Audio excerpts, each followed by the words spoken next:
Alright, so hi everyone, my name is Satvik and welcome back to my channel. आज के इस video में हम इन टाइमलाइंस को डिस्कस करेंगे जो मोस्टली अगस्त, सितंबर और अक्टूबर की थी और जिनका पीपीआर कल रात को आया था, विच इज़ 4 फरवरी नाइट को। तो इन टाइमलाइंस को अब देखते हैं। और जैसे ही मैं टाइमलाइंस शुरू करूं उससे पहले मैं आपको बताना चाहूँगा कि आपके जो भी क्वेश्चंस है, क्वेरीज है जो आप कमेंट्स में रखते हो, उसको मैं हो सके उतना जल्दी आंसर करने की ट्राई कर रहा हूँ।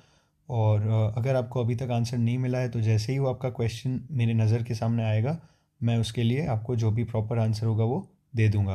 और शुरू करने से पहले एक और चीज़ मैं आपको बता दूँ कि अगर आपको ये वीडियो पसंद आता है, अगर आपको ये टाइमलाइंस जो मैं शेयर कर रहा हूँ पसंद आता है, तो प्लीज़ कमेंट करो, लाइक करो, शेयर करो और सब्सक्राइब करना मत भूलना। तो चलिए शुरू करते हैं। सबसे पहले जो टाइमलाइन है हमारे पास वो है 17 सितंबर की, जिनका बायोमेट्रिक्स 3 दिसंबर को हुआ था। जिस टाइम पे इंडिया में आसपास बायोमेट्रिक्स शुरू हुए थे, तो इनका मेडिकल अपडेट हुआ 6 जनवरी को। रिव्यू ऑफ एलिजिबिलिटी इनका शुरू हो गया था 21 जनवरी को, जिसके 5 दिन के बाद इनको एआईपी मिल गया।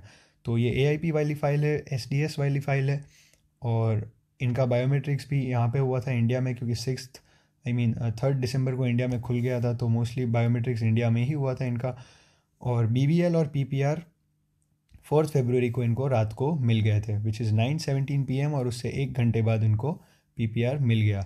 और ये फ्रेश एप्लीकेशन है जनवरी के लिए।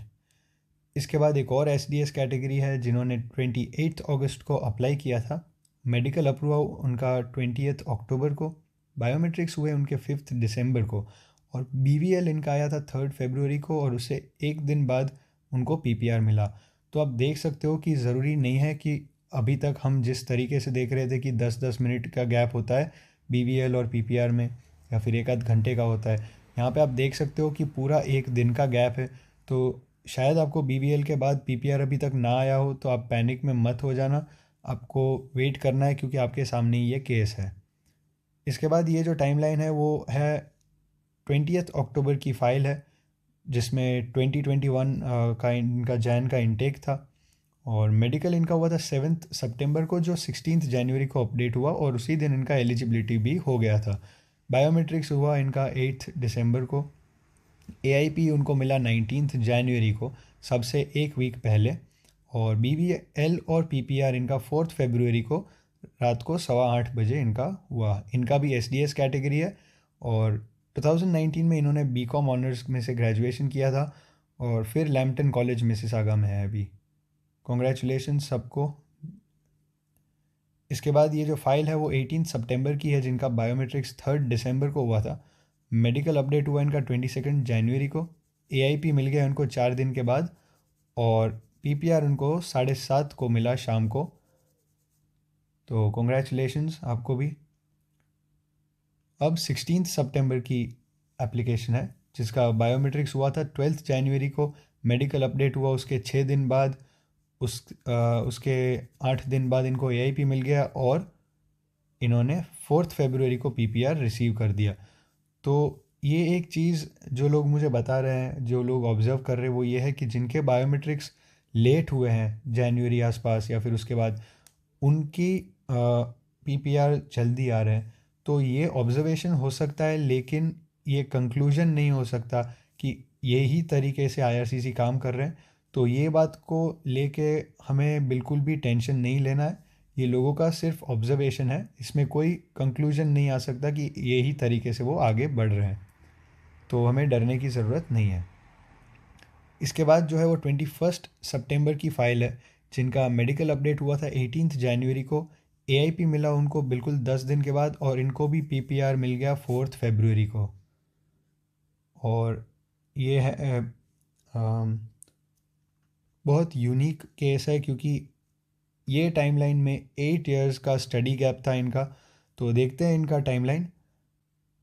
16 सितंबर को इन्होंने वीज़ा एप्लीकेशन फ़ाइल किया था 2021 जनवरी के इंटेक के लिए, ये भी एसडीएस कैटेगरी। बायोमेट्रिक्स हुए इनके 27 नवंबर को। उन्होंने फिर डिफ़र किया अपना एलओए फ्रॉम जैन 21 टू मे 21, और वेब फॉर्म से इन्होंने ये अपडेट कर दिया। फिर इनका मेडिकल अपडेट हुआ, इनका एलिजिबिलिटी रिव्यू भी स्टार्ट हुआ 20 जनवरी को। एआईपी मिला उनको 5 दिन के बाद ईमेल में, ठीक है। और बीवीएल इनको पीपीआर के साथ ही मिला था लगभग 1 घंटे का गैप था दोनों में, BBL और PPR में, और इनका 8 ईयर्स का स्टडी गैप है। और ये जो फाइल है ये है 28 अक्टूबर की बायोमेट्रिक्स, 26 नवंबर का इनका दुबई में हुआ था, मैं जानता हूँ। और मेडिकल हुआ इनका 6 जनवरी को अपडेट, और एलिजिबिलिटी उनका 23 जनवरी को हुआ, और 26 को 3 दिन के बाद इनको AIP मिल गया।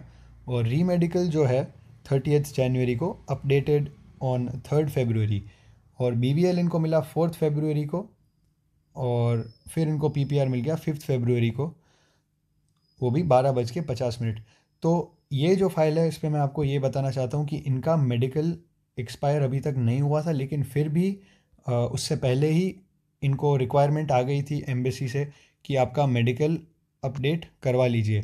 तो यही मैं आप सबको बताना चाहता हूँ कि ऐसी जब रिक्वायरमेंट आती है कि आपका एक्सपायर भी नहीं हुआ है और आपसे वो एडवांस में मांगते हैं, तो ये एक अच्छी साइन है, क्योंकि उस टाइम पे उन्होंने आपकी फ़ाइल को कंसिड्रेशन में लिया होता है और वो देखते हैं कि भाई इनका तो जल्दी अभी एक्सपायर होने वाला है, तो इसलिए वो आपको बोलते हैं कि अभी तक एक्सपायर तो नहीं हुआ है, लेकिन ये हम आपको फॉर्म भेज रहे हैं, वो IMM1017E फॉर्म, और ये यूज़ करके आप अपने पैनल फिजिशियन के पास अपॉइंटमेंट करके अपडेट करवा लो। तो इनको उस तरीके की रिक्वायरमेंट आई थी, और ये 30 जनवरी को इन्होंने पैनल फिजिशियन के पास करवा दिया था। और ये जो टाइमलाइंस है वो इसमें से 2-3 ऐसी टाइमलाइंस है जो बिल्कुल मेरे सर्कल से ही है, इसलिए मैं जानता हूँ इनके बारे में। और इनका 3 फरवरी को अपडेट हो गया था, जो दूसरा मेडिकल इन्होंने करवाया। इनका मेडिकल 24 फरवरी को एक्सपायर हो रहा है। तो BBL और PPR इनकी भी आ गई है। तो जैसा कि हम देख सकते हैं कि हर महीने के एप्लीकेंट्स को अभी यहाँ पे एक्सेस मिल रहा है PPR का, बट ये ऑब्जर्वेशन है कि ज़्यादातर SDS वालों को मिल रहा है, और जो AIP वाले हैं उनको ज़्यादातर अभी मिल रहा है। तो देखते हैं अब आगे आगे क्या क्या होता है, कैसी कैसी टाइमलाइंस हमें देखने मिलती है। तो अगर आप लोगों को ये वीडियो पसंद आता है तो ज़रूर आपके फ्रेंड्स के साथ ये शेयर करना। Thank you so much.